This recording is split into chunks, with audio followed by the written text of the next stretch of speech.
ANISH GIRI has been on fire in the Tata Steel Chess Masters. He's taken down the Indian prodigy Super Grandmaster Gukesh D, and then he's also, in this most recent game, taking down Magnus Carlsen. He made a brilliant move, so brilliant that Magnus Carlsen resigned 2 moves later. The game starts with d4, knight f6, and after c4, ANISH could play knight c3 and go into a nimzo, but instead he plays an anti-nimzo, which is knight f3. Okay. Magnus is clearly looking to fianchetto. Actually, he's super fianchettoing his bishop, which is another term where instead of putting it in the b7 square, you actually go to a6. And he's clearly putting pressure on the c4 pawn. So ANISH plays queen c2, putting the queen on a good square and protecting this pawn. Magnus now goes back to b7. He is planning on putting pressure on this long diagonal. So typically, if you're white and you castle behind your fianchettoed structure, you don't usually want to trade your bishop off because it's typically seen as a weakness, but we'll see what happens. d5. d5 is straight up gambiting a pawn, and that's exactly what happens, and Magnus Carlsen is now up a pawn versus ANISH. But what's the point? Well, typically when a Super Grandmaster gambits a pawn in the opening, it's for activity, but in this case, ANISH just castles. So where are we heading? Well, after rook d1 hitting the knight c6, and you're like, wait, Magnus, didn't you forget to protect your knight, or what's going on? Well, actually, if you take that, then you get hit with knight b4. And what is this? Sure, it might look like a fork. Sorry, I had to find my fork somewhere on my desk. But it might look like a fork, but more importantly, it's also a discovery. So your queen must move, and then you're just losing this rook. So knight c6 is the move. After queen f5, he's moved his queen 2 times, queen c2 and queen f5. But what's going on? His whole queen side is completely undeveloped. Like, when you sack the pawn, you are going for activity, right? So I guess he's trying to play actively and attack this knight twice so that it doesn't run into the same discoveries. Knight f6. And after e4, now you start to see the point of what was going on earlier with the gambited d-pawn. You see a rook and a queen on the same file, and you also see a castled white king versus an uncastled black king just in the center. Magnus Carlsen plays d6, and ANISH continues to try to break open that center. Magnus detects trouble, so he goes for queen d7, and he says, please, let's just trade off the queens and call it a day. And that's exactly what ANISH does, and now after e takes d6, bishop f6, well, ANISH is like, well, yeah, your king is in the middle. Well, like, what are you actually going to do? Magnus just, king f8. Casual, like, my king doesn't need to do much. Like, I'm just gonna go park it on f8, and my rook will never get into the game.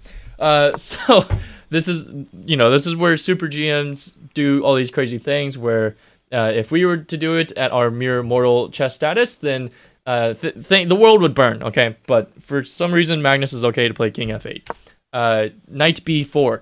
Magnus is like, yeah, my king's on f8, but I am coming to fork you. So what do you want to do? ANISH says, I want to do nothing about it. Go ahead, fork me. But after knight e5, knight has to take first, because if you see this discovery here between the bishops, then if you try to take the bishop first, it's really bad for black, okay? Because white takes everything with check. So whenever you see these tactical exchanges where there's a discovery and multiple pieces can capture, you have to look at the order of operations. Because if you take with the bishop, then knight takes d7 is with check, and the king has to move here. Knight takes f6 is with check, and when you take back, now white is just up a piece, and it's completely lost at the super GM level. Even if you do have a fork, because it's not really this type of fork, it's like this type of fork. For that reason, Magnus does take on e5, but then he loses a light square bishop with tempo, and he goes to the d8 square with a rook to put pressure on this pawn. Now we get rook d1, which also gets out of the fork, and the other knight comes in. d7 to propel this advanced past pawn even further and closer to promotion, and now we get knight c2. The rook moves out of the way, and where are we going? b4. b4 attacks the head of the pawn chain, and if you take, then this rook is x-raying that knight on d4, and you do not want to trade 2 pieces for 1 rook. So of course, like, even if you play like knight a5, well, the other issue is that now Bishop c8, this is completely locked in, and it's really uncomfortable. Either this knight is gone, or you go back and look at white's pieces. Every piece is active or soon to be active, versus black is completely constricted. Knights on the rim are feeling dim, and even this rook, like I said, is just not participating in the game at all. So, of course, Magnus is like, okay, I'm not going to take on b4. I'll take your pawn instead, but this is a mistake. Why?